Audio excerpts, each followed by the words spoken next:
Hello and namaste to all of you. This is Javin Shalu Singh from Department of Physiotherapy and Diagnosis from Jyoti Vidyapeeth Women's University. In previous lectures, we were discussing about vitamin D. Now today we'll discuss about the various deficiency manifestations of vitamin D. Most important, which is your rickets and your osteomalacia. So, um, First of all, that the deficiency diseases are rickets in children and osteomalacia, it occurs in adults. So hence vitamin D is known as anti-rachitic vitamin. Okay? Now the optimal concentration of 25 hydroxy D3 is more than 30 nanograms per ml, where 20 to 29 ng per ml is considered insufficient and 10 to 19 ng per ml is deficient. So a level below 10 ng per ml indicates severe deficiency.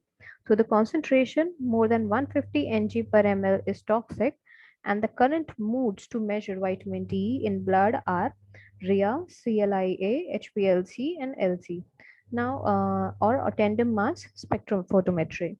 Now, it is well known that advance in age, the presence of melanin will decrease the formation of vitamin D3 on skin, and various studies have shown that 50 to 80% of elderly and 20 to 50% of children have hypovitaminosis D. So even in affluent countries, vitamin D deficiency is very common. A deficiency is more common in obese people because vitamin D is stored in adipose tissues and not released for utilization. So now vitamin D deficiency has associated with poor bone health, low calcium concentration, higher systolic blood pressure, and lower LDL cholesterol values. So, all of which are risk factors for heart disease. Now, the role of vitamin D on prevention of cancer risk, it provides a very important therapeutic use of vitamin children and adolescents with vitamin D deficiency at higher risk for allergies and asthma. So, what are the causes of vitamin D deficiency? So, deficiency of vitamin D can occur in people who are not exposed to sunlight properly. Example, inhabitants of northern latitudes and winter months, and in people who are bedridden for long periods and those who cover their whole body.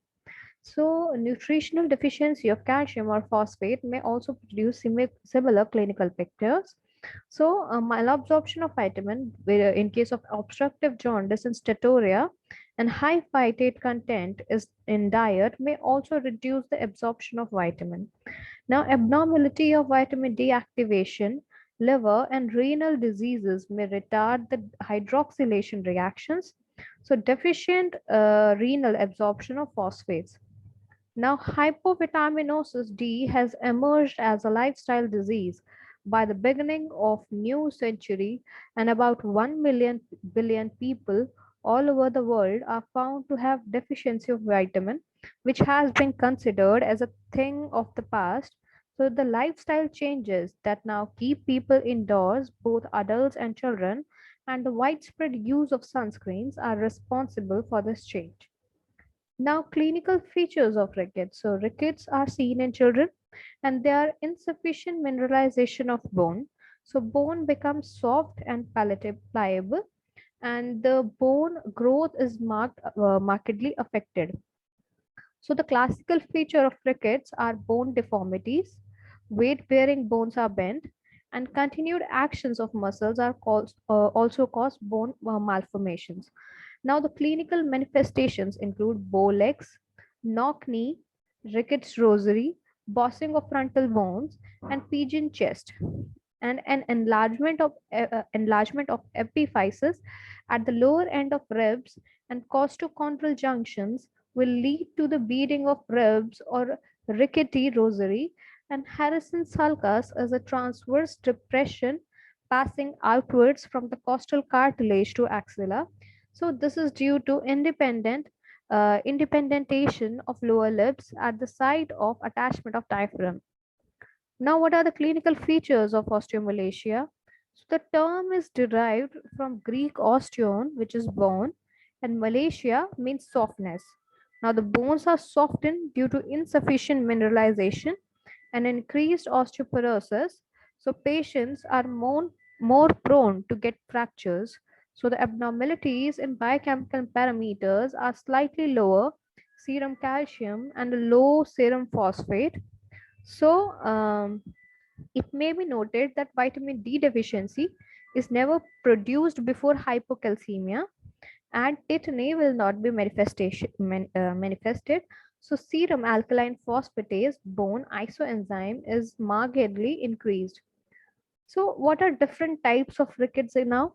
So classical vitamin D deficiency rickets, it can be cured by giving vitamin D in diet, and the hypophosphatemic rickets may result from defective renal tubular reabsorption of phosphate.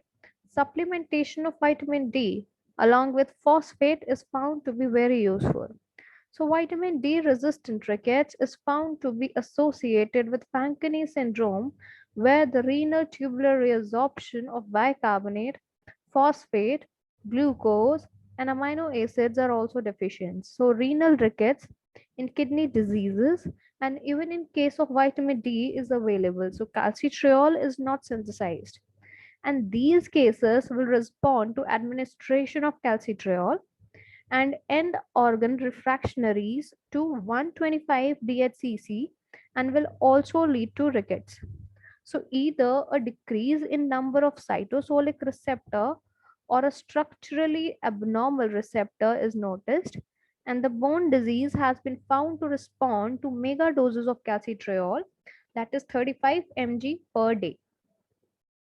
Now, what can be the other actions of vitamin D basically? So, recent researches has proved that most tissues possess vitamin D and receptors, and several tissues as the enzymes generates calcitriol 125 DHCC. So, this was all about the rickets and osteomalacia. Further about actions of vitamin D and requirements and sources of vitamin D we'll go through in next lecture. Until then, take care and goodbye.